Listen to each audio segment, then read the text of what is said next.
आपण अजिबात हॉस्पिटलला येऊ नका, कारण हॉस्पिटलमध्ये इतरही सर्व पेशंट आहेत आणि आत्ताच जसं डॉक्टरांनी सांगितलं की पवार साहेबांची तब्येत आता नॉर्मल आहे.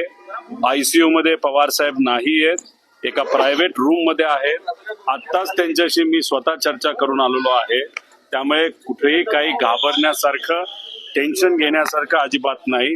गेल्या 12-13 दिवसामध्ये फिजिकल स्ट्रेस म्हणजे तुम्ही बघितलं असेल, पवार साहेब स्वतः बऱ्याच ठिकाणी जात होते, लोकांना भेटत होते.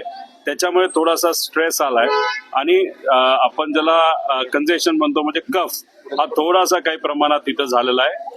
आता पुढच्या काही वेळामध्ये रिपोर्ट्स येतील. माझ्या अंदाजाने इथंच 1-2 दिवस ठेवलं जाईल आणि गाडीलीच, त्यांच्या प्रायव्हेट गाडीली मुंबईला साहेबांना त्या ठिकाणी नेलं जाईल. त्यामुळे कृपा करून इतर पेशंटच्या हितासाठी इथं कुणीही गर्दी करू नये.